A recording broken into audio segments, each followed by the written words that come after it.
रही है। मेरे प्यारे आका ने फरमाया, ए मेरी उम्मत के लोगों, कब्र एक जहन्नम के गढ़ों में से एक गढ़ा है, इसलिए कि बेनमाजी जब कब्र में जाएगा तो उसकी कब्र में आग भड़का दी जाएगी।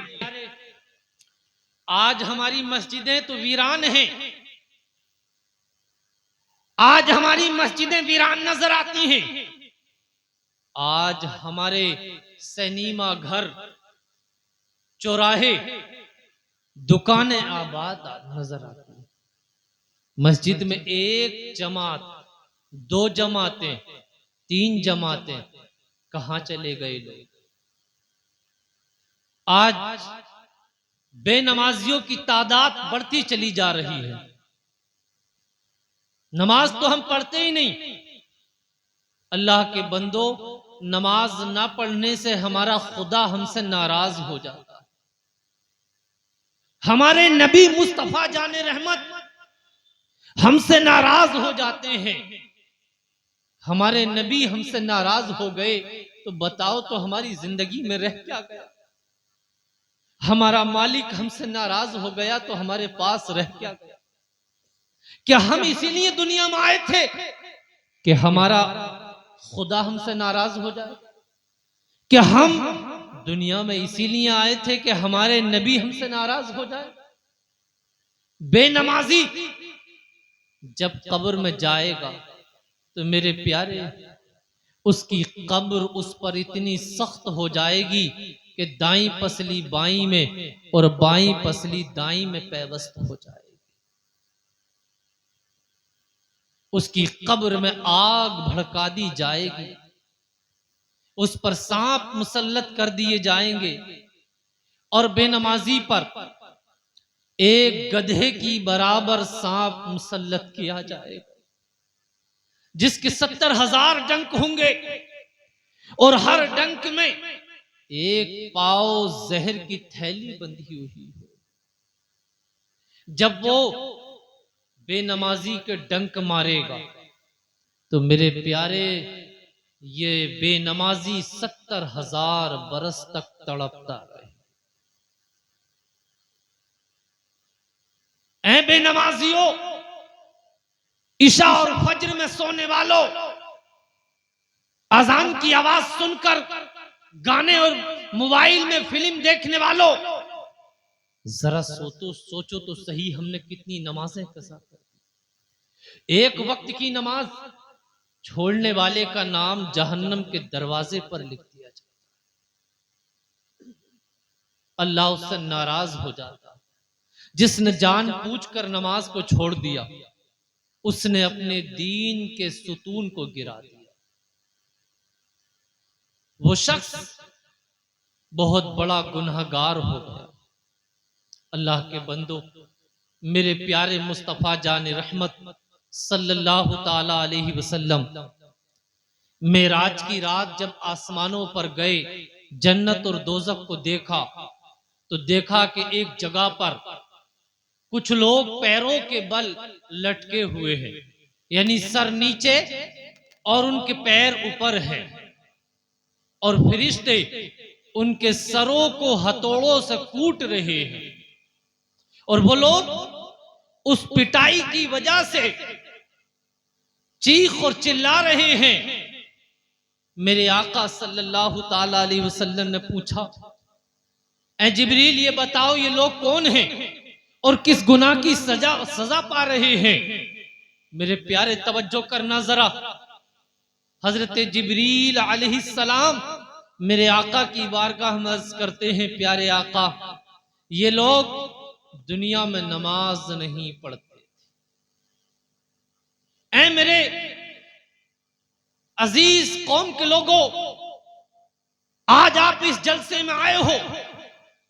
जलसा कोई देखने की चीज नहीं है, ये उलमाए किराम के बयानात कोई देखने की चीज नहीं है, बल्कि आप उलमाए किराम के बयान को सुन रहे हैं तो मेरे प्यारे, इन पर अमल करने की जरूरत है।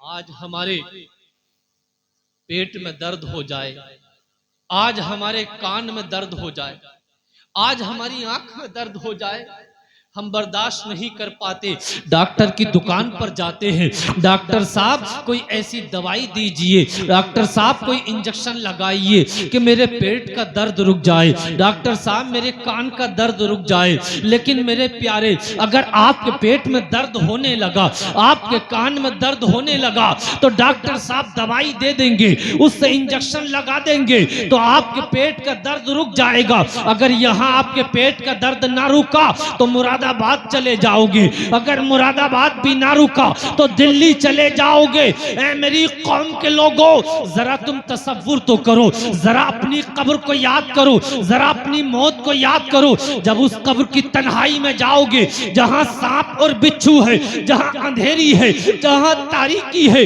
जहां तुम्हारा कोई दोस्त नहीं है, जहां तुम्हारा कोई मददगार नहीं है, ऐ मेरी कौम लोगों, जरा तुम्हें ये समझने की जरूरत है, जहां तुम्हें कोई बचाने वाला नहीं है, जहां तुम्हारी कोई हमदर्दी करने वाला नहीं है, ऐ मेरी कौम के लोगों, अगर तुम पर वहां बेनमाजी होने की बुनियाद पर, नमाजें छोड़ने की बुनियाद पर अगर तुम पे अजाब होने लगा, अगर तुमको फरिश्ते मारने लगे, तुमको सांप और बिच्छू काटने लगे, तो मेरी कौम के लोगों जरा बताओ तो सही, तुम्हें कौन बचाएगा, तुम्हारी कौन हिफाजत करेगा?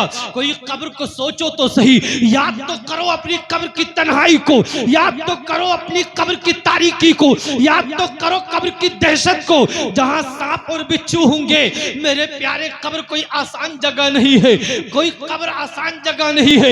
मेरे प्यारे आका ने फरमाया, ऐ मेरी उम्मत के लोगों, कब्र एक जहन्नम के गढ़ों में से एक गढ़ा है, इसलिए कि बेनमाजी जब कब्र में जाएगा तो उसकी कब्र में आग भड़का दी जाएगी।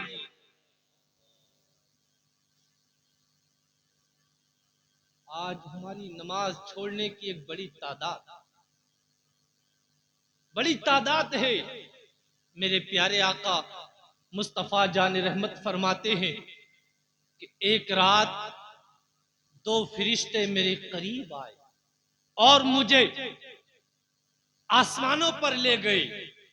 मैंने देखा कि एक मकाम पर एक शख्स लेटा हुआ है और एक फरिश्ता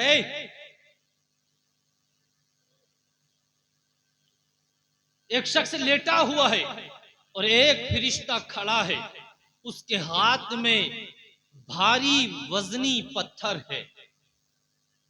ये इस लेटे हुए शख्स के सर पर मारता है, उसका सर कुचला हो जाता है, फिर पत्थर को उठाता है, उसका सर फिर ठीक हो जाता है, फिर मारता है, फिर इसका सर ठीक हो जाता है, फिर मारता है, फिर ठीक हो जाता है।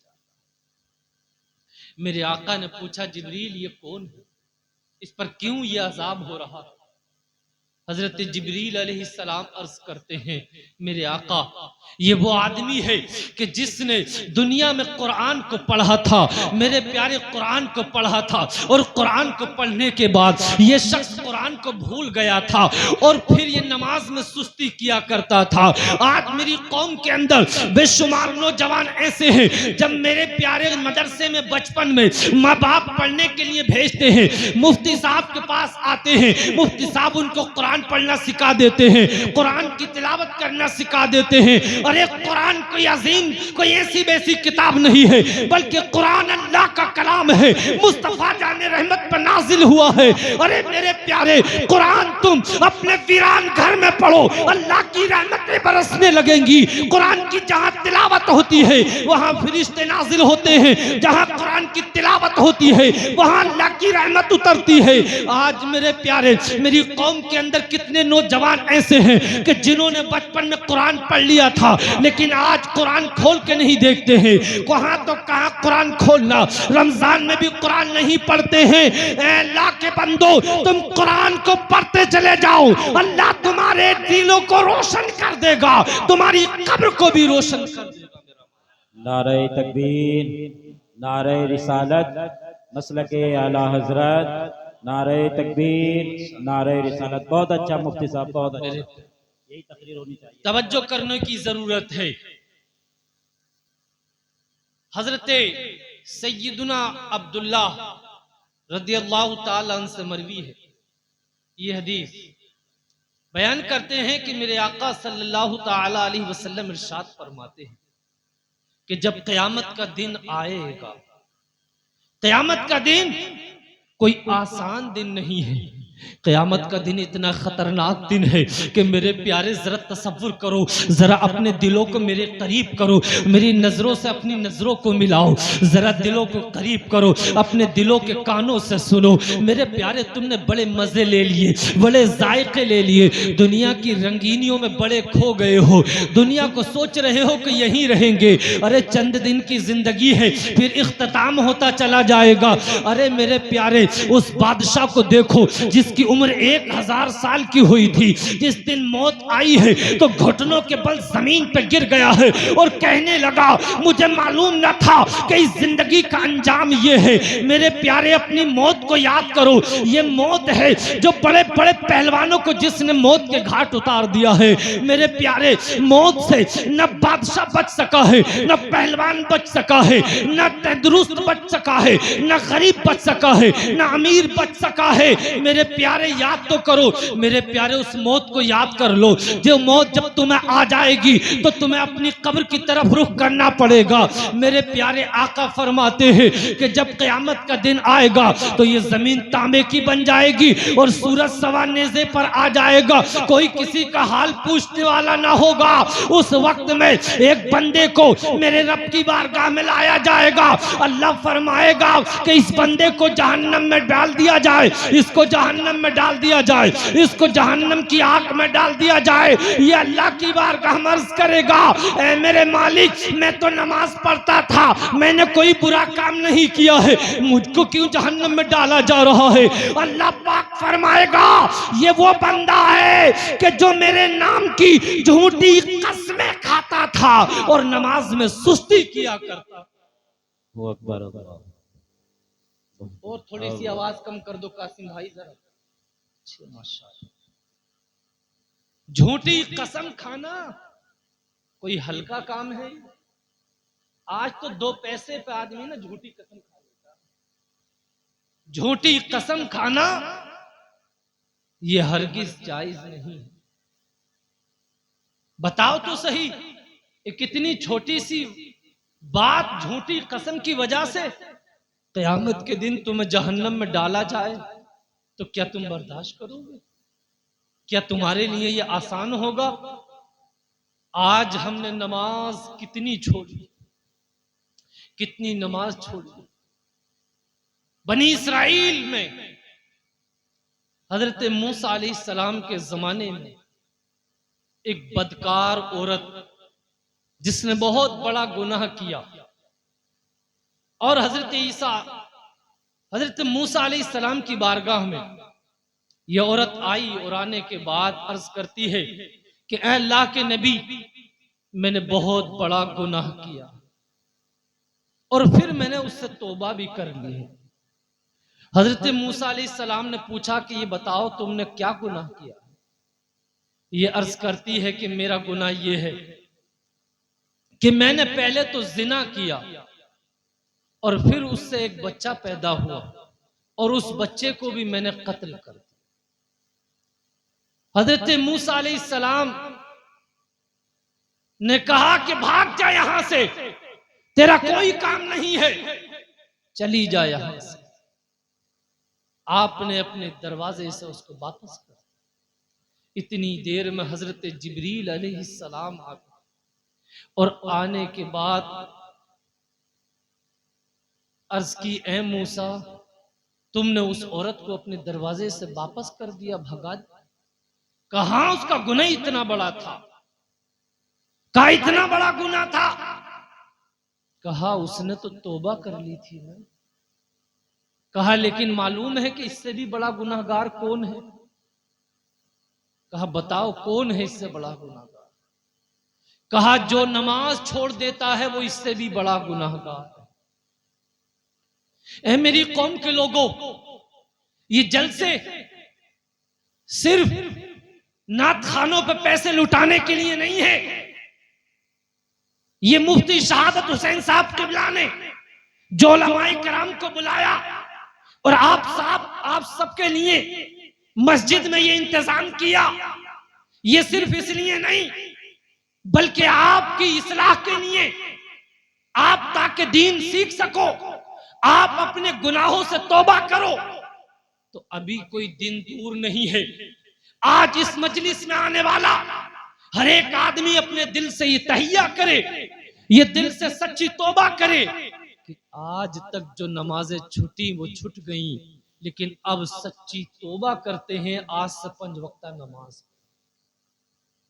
ऐसा हरगिज ना हो कि अब तो आप जलसे में नाते सुनते रहे, तकरीर सुनते रहे, वाज़ो नसीहत सुनते रहे और अब यहाँ से जाने के बाद अपने बिस्तर पर लंबे लंबे होकर सो जाए और तुम्हें न फजर की अजान की पता चले न फजर की नमाज का पता चले। तो मेरे प्यारे, आपके इस जलसे से क्या फायदा हुआ? उलमाए कराम के बयानात से क्या फायदा हुआ? उलमाए कराम के बयान से उस वक्त फायदा होगा जब तुम अपने गुनाहों से सच्ची तौबा करो और 5 वक्त नमाज का इरादा करके उठो। 5 वक्त नमाज की आज से दिल में इरादा कर लो।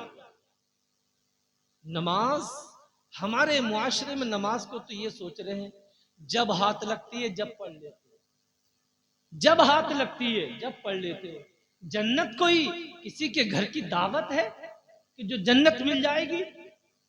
आज शुगर हो जाए, डॉक्टर साहब मना कर देते हैं कि मीठा नहीं खाना, शुगर के डर से मीठा छोड़ दिया, ब्लड प्रेशर हाई हो जाता है, साहब आप नमक मत खाना, ब्लड प्रेशर के डर से आपने क्या नमक छोड़।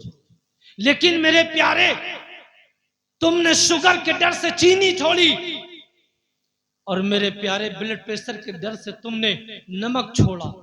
लेकिन ये तो बताओ, खुदा के डर से क्या तुमने गुनाह छोड़े? इस मजलिस में आए हो, कुछ तो कम, कुछ तो हासिल करो, कुछ तो अपने लिए लेकर जाओ। सिर्फ पैसे दे देना काफी नहीं है। आज पैसे तो काफिरों के पास है, गुमराहों और बददीनों के पास भी है। क्या तुम्हारे पास सिर्फ पैसे होना काफी है? क्या किसी आदमी के पास पैसे हो, दौलत हो, तो क्या उसके पास ये काफी है? अल्लाह को राजी करो। हर वक्त ये सोचो कहीं ऐसा ना हो कि हमारे किसी गुनाह से हमारा खुदा तो नाराज ना हो।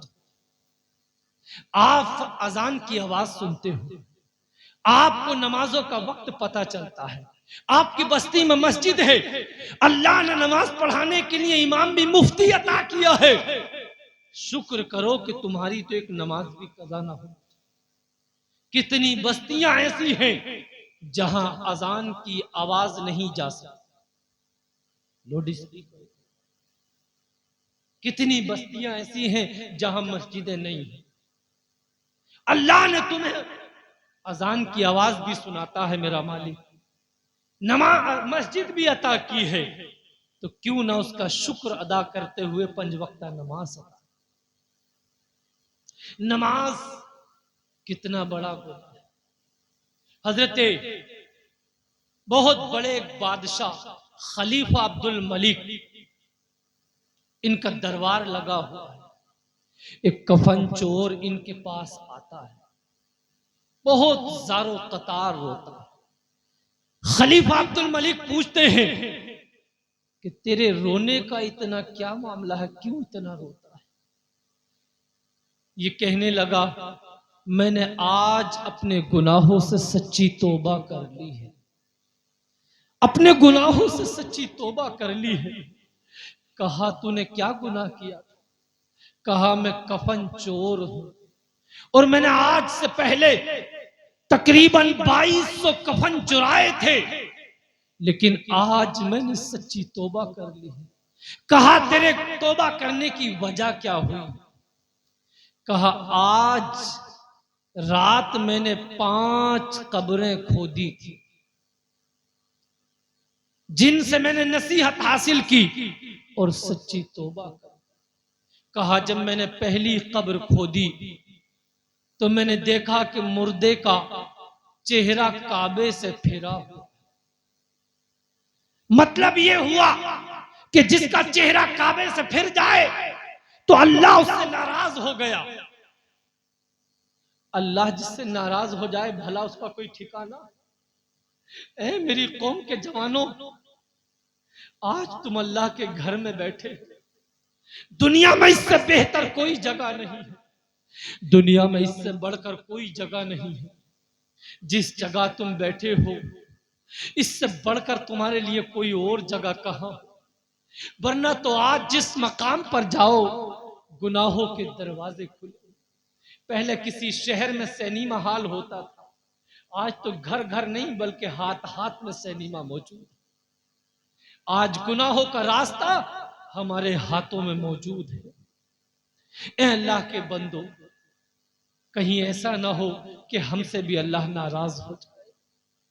ये कहता है जब मैंने मुर्दे का चेहरा काबे से फेरा हुआ देखा तो मैं फौरन ही वापस पलटने लगा, लेकिन एक गैबी आवाज आई कि ए भागने वाले, ऐसे ना भाग, बल्कि इससे पूछ कि इस पर ये अजाब क्यों हुआ है।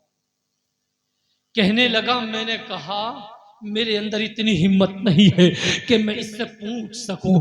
कहता है इतने में एक गैबी आवाज आती है और गैबी आवाज ये होती है कि ये शख्स जो था दुनिया में जिना करता था और मेरे प्यारे ये शख्स हराम माल खाता था। अल्लाह अकबर मेरे प्यारे, कहीं ऐसा ना हो कि हम में से भी कोई जिनाकार हो या हराम माल खाता हो। अल्लाह के बंदो, अगर कब्र में अगर हमारा भी चेहरा काबे से फिर गया तो हमारा बनेगा क्या? हम कब्र के अजाब को बर्दाश्त कैसे करेंगे? हम अल्लाह के अजाब को बर्दाश्त कैसे करेंगे? अल्लाह के बंदो, आज तो हमारे दिल इतने पत्थर के हो गए हैं कि हम 2 घंटा तकरीर करते रहे, खौफे खुदा सुनाते रहे तो हमारी मजलिस में किसी की आंखों से आंसू नहीं। एक बार तो हमारी जिंदगी में ऐसा होना चाहिए कि हमारी आंखों से आंसू जारी हो और हम कहते हो मेरे मालिक, गुनाह हमने किए हैं, खताएं हमने की हैं, मेरे मालिक माफ करने वाला तू है, या अल्लाह माफ फरमा। ये कहता है जब मैंने दूसरी कब्र खोदी तो क्या देखता हूं कि मुर्दे का चेहरा खिंजीर की तरह बना, खिंजीर की तरह चेहरा बना हुआ है। मैं भाग छूटा, फिर गैबी आवाज आई कि ऐ बंदे भागना, बल्कि पूछ इससे कि इस पर ये अजाब क्यों हो रहा है। कहने लगा मुझ में इतनी हिम्मत नहीं है। कहता है इतने में गैबी आवाज आई कि ये शख्स जो है, ये शख्स दुनिया में शराब नोशी करता था, ये शख्स अल्लाह के नाम की झूठी कस्में खाता था। ए अल्लाह के बंदो, कहीं ऐसा तो नहीं है हम में से भी कोई नशेखोर हो? आज हमारी कौम में एक नशा आम होता चला जा रहा है। पहले कहीं कोई पाया जाता था, आज नौजवान नस्ल नशे की तरफ दौड़ती चली जा रही है। कोई इंजेक्शन लगा रहा है, कोई टैबलेट खा रहा है, कोई कैप्सूल खा रहा है, कोई गांजा पी रहा है, कोई मेरे प्यारे सुल्फा पी रहा है, तरह तरह के नशे। और अब तो शराब का नया नाम ड्रिंक रख दिया है लोगों ने, गम भुलाने के लिए पीते हैं। ए अल्लाह के बंदो, अगर तुझे गम ही है तो अल्लाह का जिक्र कर, और अल्लाह का जिक्र करेगा तेरा गम भी दूर हो जाएगा, तेरी तकलीफें भी दूर हो जाएंगी, तेरी परेशानी भी दूर हो जाएगी, तेरी बीमारी भी दूर हो जाएगी, और तेरी हर गम हर तकलीफ दूर हो जाएगी, और अल्लाह की रहमतें बरसने लगेंगी। कहता है मैंने चौथी कब्र खोदी तो क्या देखा कि मुर्दे के सारे जिस्म में आग की कीलें गड़ी हुई हैं और उसकी जबान आगे की पीछे गुद्दी में को निकली हुई है। उसके हाथों और पैरों में बेड़ियां लगी हुई हैं। मैं कपकपा गया, मैं थरथरा गया, मैं भाग छूटा कि मुझसे ये मामला अब ना देखा जाएगा। कहता है इतने में एक गैबी आवाज आती है कि ए भागने वाले, अब तू ऐसे ना भाग, बल्कि इससे पूछ ले कि इस पर ये अजाब हो क्यों रहा है, इस पर ये तकलीफ हो क्यों रही है, इससे अल्लाह नाराज क्यों हुआ है।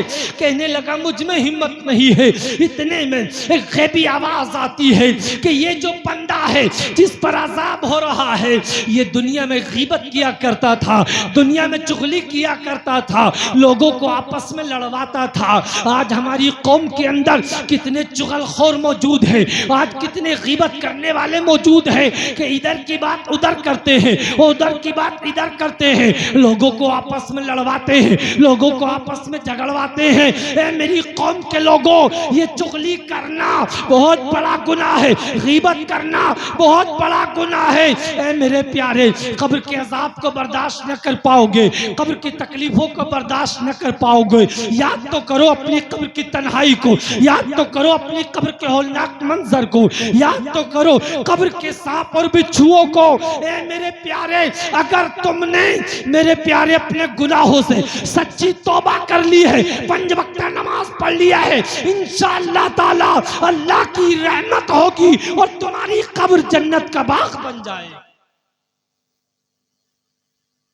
ये कहते हैं मैंने जब एक अगली कब्र खोदी तो मैंने देखा कि अजीब ही मंजर है, मुर्दा आग की लपेट में है और सख्त लपेट में है कि मुर्दा आग में गोते खा रहा है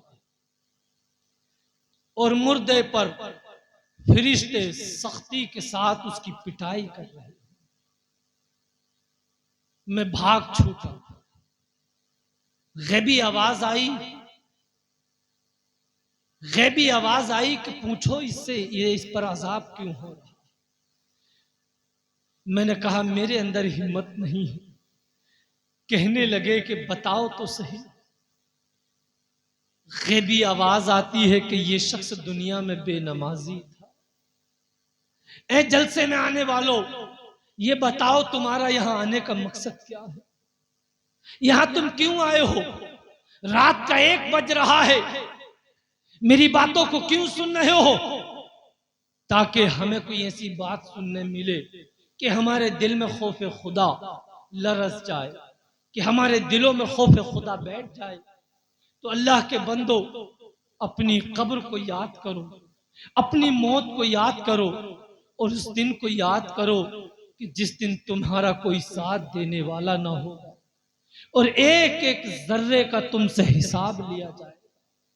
जवानी किस काम में गुजारी, सुबह शाम तुमने किस काम में गुजारा, एक एक लम्हे का तुमसे हिसाब लिया जाए। जिस औलाद के लिए तुम बेईमानी करते हो, जिस औलाद के लिए तुम ज़कात नहीं देते, जिस औलाद की वजह से तुम अपने माल का उश्र नहीं निकालते, जिस औलाद की वजह से तुम अपने और परायों से लड़ते और झगड़ते हो, पूरा पूरा दिन शाम तक काम करते रहते हो, ए अल्लाह के बंदो, वो औलाद तुम्हारी 40वें के बाद तुम्हारी कब्र का नामो निशान भी भूल जाती है। मेरे प्यारे अल्लाह के रसूल के प्यारे पैगंबर, अल्लाह के रसूल के अल्लाह के रसूल हजरत मोहम्मद अरबी सल्लल्लाहु ताला अलैहि वसल्लम, मेरे प्यारे मुस्तफ़ा के दामाद हजरत उस्मान गनी रज़ियल्लाहु ताला उनकी जात है। मेरे प्यारे हुजूर के दामाद कैसे हैं? हजरत उस्मान गनी को सोचो तो सही, मेरे आका ने इन्हें बशारत दी है कि उस्मान जन्नती हो, और उस्मान कैसे जन्नती है ये देखो तो सही। हुजूर ने फरमाया कि उस्मान जब जन्नत में जाएंगे तो अकेले नहीं बल्कि 70,000 लोगों को बगैर हिसाब जन्नत में लेकर जाए। 70,000 लोगों को बगैर हिसाब जन्नत में लेकर। नारे तकबीर, नारे रिसालत, नारे रिसालत। माशाअल्लाह मुफ्ती साहब ने मुकम्मल हक अदा कर दिया है। अगर इस तकरीर पर अमल किया जाए तो इंशाअल्लाह जिंदगी भी बेहतर हो जाएगी और आखिरत भी बेहतर हो जाएगी। खिताब ऐसा ही होना चाहिए।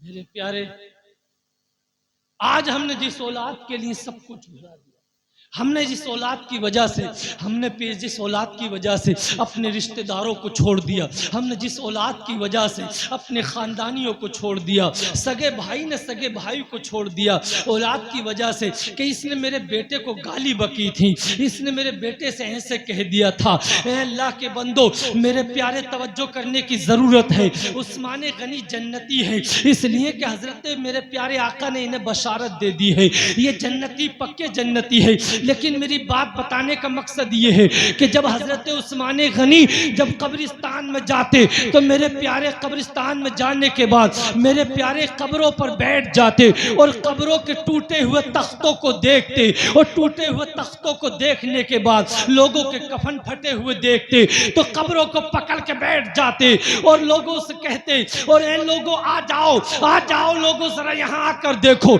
ये वही लोग हैं जो हमारे साथ नमाज पढ़ते थे, ये वही लोग हैं जो हमारे साथ बैठते थे। आज इनकी कब्रों के तख्ते टूट गए हैं, आज इनके कफन फट गए हैं। लोगों जरा तवज्जो तो करो, इस कब्र को तो याद करो। तो लोग कहने लगे हैं, उस्मान क्या तुम कब्र से डरते हो, क्या तुम मौत से डरते हो? हजरत उस्मान गनी कहते हैं, लोगों ना तो कब्र से डरता हूँ ना मौत से डरता हूँ, लेकिन मेरे आका ने फरमाया है कि कब्र आखिरत की मंजिलों में से सबसे पहली मंजिल है। जो यहाँ फंस गया आखिरत तक फंसता चला जाएगा, जो यहाँ कामयाब हो गया वो कामयाब होता चला। अपनी कब्र की तैयारी करो। तुमने क्या तैयारी की है?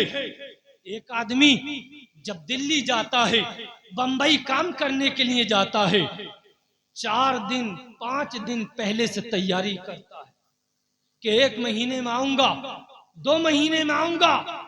कपड़े लत्ते पैसे कौड़ी खाने पीने का सामान लेकर तैयार करता है कि ताकि रास्ते में और वापस आने तक कोई परेशानी ना हो। मैं तुमसे पूछना चाहता हूं कि ऐ लोगों, तुमने अपनी कब्र के लिए क्या तैयारी की? क्या तैयारी की है? तुमने अपने साथ क्या सामान लेकर जाओगे? वहां तुम खाने के लिए नमकीन, बिस्कुट या कुछ कौरमा बिरयानी क्या लेकर जाओगे? वहां के लिए क्या है तुम्हारे पास? मैं पूछना चाहता हूं तुमसे, तुमने वहां के लिए क्या तैयार किया है? यकीनन मैं तुम्हें बहुत लच्छेदार बातें ना सुना सका, लेकिन मैं तुम्हारे जमीर को पकड़ने की कोशिश कर रहा हूं। बताओ तुमने क्या तैयारी की है वहां के लिए? आज तुम्हारी अगर आंखें बंद हो जाएं तो तुमसे एक एक जर्रे का हिसाब लिया जाए। जर्रा जर्रा हश्र में कांटे पे तोला जाएगा और किबरिया के सामने हरगिज न बोला जाएगा। माल दौलत जाहो हशमत सब तेरी रह जाएगी। क्या कोई लेकर गया है, क्या कोई ले जाए? किसी ने देखा कि एक फकीर बस्ती के कोने पर खड़े होकर रो रहा है, जारो कतार रो रहा है। कुछ दिनों के बाद देखा तो वही फकीर कब्रिस्तान में खड़े होकर रो रहा है। लोगों ने पूछा, फकीर कभी बस्ती में और कभी कब्रिस्तान में क्या मामला है? कहने लगा, बात यह है कि जब बस्ती में रो रहा था तो ये बात थी कि अल्लाह की तरफ से बार बार आवाज आ रही थी कि मेरे बंदो मान जाओ, मेरे बंदो मान जाओ, तौबा करो मैं बख्श दूंगा, माफी मांगो मैं तुम्हें माफ कर दूंगा। लेकिन बंदे नहीं मानते थे, तो इस वजह से रोता था। आज कब्रिस्तान में खड़े होकर इसलिए रो रहा हूं कि ये कब्रों में पड़े पड़े अल्लाह से माफी तलब करते हैं, या अल्लाह मान जा, माफ कर दे, लेकिन अब अल्लाह नहीं मानता। कहीं ऐसा ना हो कि हमारी भी ये सांसें रुक जाए, हमारी भी ये सांसें रुकने वाली है, हमारी ये सांसें रुकने वाली है। एक सांस ही तो चल रही है, एक सांस की डोरी पर हमारे सारा कुछ सब कुछ टेक लगी हुई है। एक सांस अगर रुक गई तो ना कोई इंजेक्शन, ना कोई टेबलेट, ना कोई और चीज ऐसी बनी है जो हमारी सांस को दोबारा चला सके। लोगों, इस छोटी सी जिंदगी में लड़ाई झगड़े मत कीजिए, अपनों से दूरी इख्तियार मत कीजिए, और जो तुम्हारा मालिक है उसको राजी कर लो, उसको राजी कर लो। अपने मालिक को राजी कर लो, और वो तुम्हारा मालिक कहाँ राजी होगा? इस मस्जिद में ही। तुम सच्चे दिल से तौबा तो करो, वो तुम्हारा मालिक है, माफ करने वाला है। नब्बी इबादी अन्नी अनल गफूर रहीम, मेरे बंदों को खबर दे दो कि मैं बख्शने वाला और रहम करने वाला। वो कहार ही नहीं, वो अजाब देने वाला ही नहीं, बल्कि माफ करने वाला भी है। जब तुम उसके आगे हाथ फैलाकर रोते हो, अपनी माफी तलब करते हो, अपने गुनाहों को याद करके शर्मिंदा होते हो कि ए अल्लाह हमने शराबें पी हैं, ए अल्लाह हमने गुनाह किए हैं, ए अल्लाह हमने नमाजें छोड़ी हैं, ए अल्लाह हमने माँ बाप को सताया है, ए अल्लाह हमने गाली दी है, ए अल्लाह हमने दूसरों का माल खाया है, या अल्लाह हमसे गुनाह हुए हैं, या अल्लाह गुनाह हमसे हुए हैं, खताएं हमसे हुई हैं, ए मेरे मालिक माफ करने वाला कोई और नहीं है। आज तेरी बारगाह में हमने दामन फैलाया है, या अल्लाह माफ करने वाला तू है। तेरी बारगाह में तेरे हबीब का वास्ता, ऐ मेरे मालिक माफ फरमा दे। कसम खुदा की अभी हाथ नीचे ना आएंगे कि मेरा मालिक तुम्हें माफ फरमा दे। आज से 5 वक्त नमाज का इरादा कर लीजिए। इंशाअल्लाह चेहरों पर दाढ़ी नहीं है तो चेहरों पर दाढ़ी भी सजाए, और जो बच्चे कुरान पाक पढ़े हुए नहीं हैं वो कुरान पाक पढ़ें। हमारी बहनें और माएँ भी बड़ी तादाद में।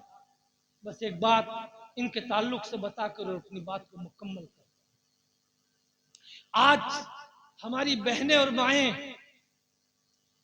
छोटी छोटी बातों के लिए मियाओं के चक्कर लगा रही हैं, मज़ारों के चक्कर पे चक्कर लगा रही हैं। लेकिन इनसे पूछो कि ये बताओ गुस्ल का क्या तरीका है? अरे भाई साहब पैसे बाद में दे दिए यार, चलो कोई बात नहीं, एक बार में दे दी, अच्छी बात है, सुन लो मेरी बात। इनसे पूछो कि गुस्ल का तरीका क्या है तो बताएंगी हजरत नहाई ले में। अल्लाह की बंदियों, ऐसे नहाने से समंदर में भी गोते लगा लो फिर भी तुम पाक ना हो सको जब तक गुस्ल का तरीका याद ना हो। नापाकी में गुस्ल का तरीका होता है, किस तरीके से गुस्ल किया जाता है, उसके कुछ फराइज होते हैं, कुछ तरीका होता है।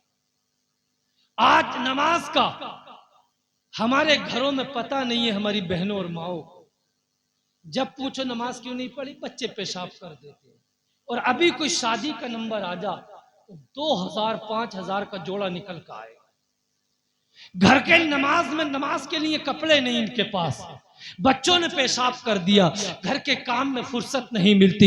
ऐ मेरी बहन जरा तू बता तो सही, ऐ मेरी माँ जरा तू बता तो सही, जब तेरा दम निकल जाएगा, जब तुझे मौत आ जाएगी, जब तो तुझे कपड़े पाक पहनने करने के लिए मिलेंगे, ऐ बता तो सही तू अपनी कब्र में जाएगी नहीं जाएगी, तुझे मौत आएगी नहीं आएगी। अपनी कब्र की तन्हाई को याद कर, अपनी कब्र की तारीकी को याद कर, अपनी कब्र की दहशत को याद कर। मेरी प्यारी उस कब्र को याद कर। मेरे प्यारे बंदा ए मोमिन, जब कोई बंदा जब कब्र में जाता है, और जब मेरे प्यारे जब बंदा कब्र में जाता है और उसकी आंख पहली बार कब्र में खुलती है तो मेरे प्यारे बंदे को इतनी दहशत होती है, इतना डर लगता है, इतना घबराता है, इतना घबराता है कि मेरे प्यारे वो ये कहता है कि जिंदगी में कभी इतना ना डरा था, कभी इतना ना घबराया था।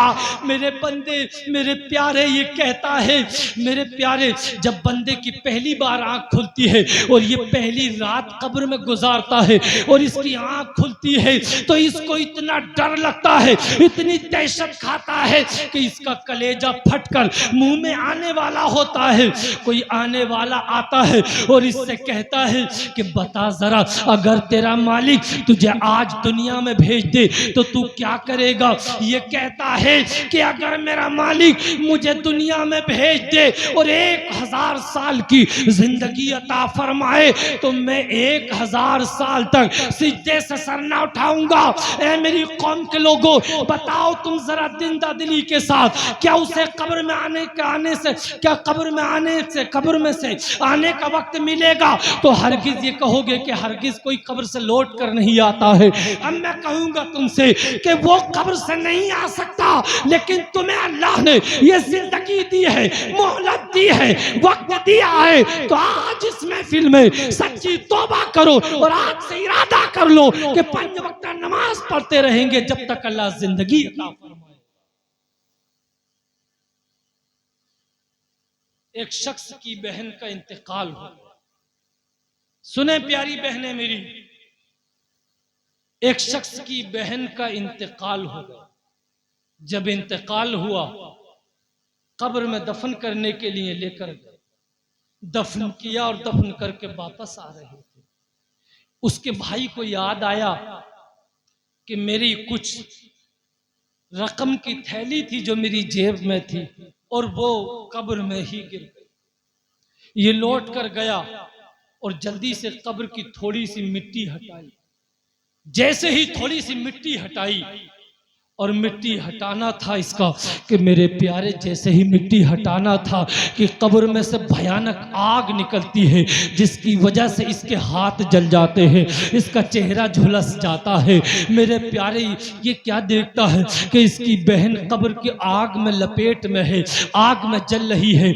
मेरे प्यारे, जल्दी से कब्र पे जूं तू मिट्टी डालता है और वापस पलट कर आ जाता है और घर में रोता हुआ दाखिल होता है। अपनी माँ को अपनी माँ को कोलिया भरता है और मेरे प्यारे बहुत जोर जोर से रोता है। माँ पूछती है, बेटे क्यों रो रहा है, क्या मामला है? मेरे प्यारे ये कहता है, ऐ मेरी माँ जरा ये तो बता, मेरी बहन के अमाल कैसे थे, मेरी बहन कैसी क्या करती थी? माँ कहती है, बता तो बेटे क्या बात है? कहता है, माँ मैंने अपनी बहन की कब्र में आग भड़कती हुई देखी है, मेरी बहन आग की लपेट में है, मेरी बहन पर अजाब हो रहा है, उसकी कब्र में आग चल रही है, मेरी बहन पर बहुत सख्त अजाब हो रहा है। क्या करती थी मेरी बहन, कौन सा गुनाह करती थी? ऐ मेरे प्यार की मेरी कौम के लोगों, ये माँ रोने लगती है और माँ भी ज़ारो कतार रोती है। माँ की चीख निकल जाती है, ज़ारो कतार आंसू निकल जाते हैं। माँ भी कहती है, बेटा तेरी बहन जिना नहीं करती थी, तेरी बहन बदनिगाही नहीं करती थी, तेरी बहन के अंदर कोई और ऐब नहीं था, बस तेरी बहन के अंदर एक कमी ये थी कि तेरी बहन जब नमाज का वक्त आता था तो सो जाने की आदी थी, सुस्ती और काहिली करती थी, यानी नमाज का वक्त गुजार कर नमाज को कज़ा करके पढ़ती थी। ऐ मेरी कौम के लोगों, बताओ तो सही, वो नमाज तो पढ़ लेती थी, अगरचे नमाज का वक्त गुजार के पढ़ती थी, लेकिन जो शख्स सिरे से नमाज ही ना पढ़े, बिल्कुल नमाज पढ़े ही ना, उसका क्या होगा? ऐ मेरी कौम के लोगों, आज तुम इस जलसे में आए हो, मेरी प्यारी इस्लामी बहनें भी इस जलसे में आई हैं। आज तुम में से अगर जिसने भी, एक बंदे ने भी 5 वक्त नमाज का इरादा कर लिया, इस जलसे का मकसद हल हो जाएगा इंशाअल्लाह ताला। मेरे प्यारे, अगर तुमने नमाज का इरादा कर लिया है, इन मस्जिदों को आबाद कर लिया है, तो अल्लाह तुम्हारे घरों को भी आबाद कर देगा, तुम्हारे कारोबारों को भी आबाद कर देगा इंशाअल्लाह ताला। नमाजों का एहतमाम कीजिए और अपने गुनाहों से सच्ची तौबा कीजिए। जानकर भूलकर मुझसे कोई कहने सुनने में गलती हुई हो, मैं उससे तौबा करता हूँ। अस्तगफिरुल्लाह रब्बी मिन कुल्ली ज़ंबी व अतूबु इलैह। कलमा शरीफ पढ़ें, ला इलाहा इल्लल्लाह मुहम्मदुर रसूलुल्लाह।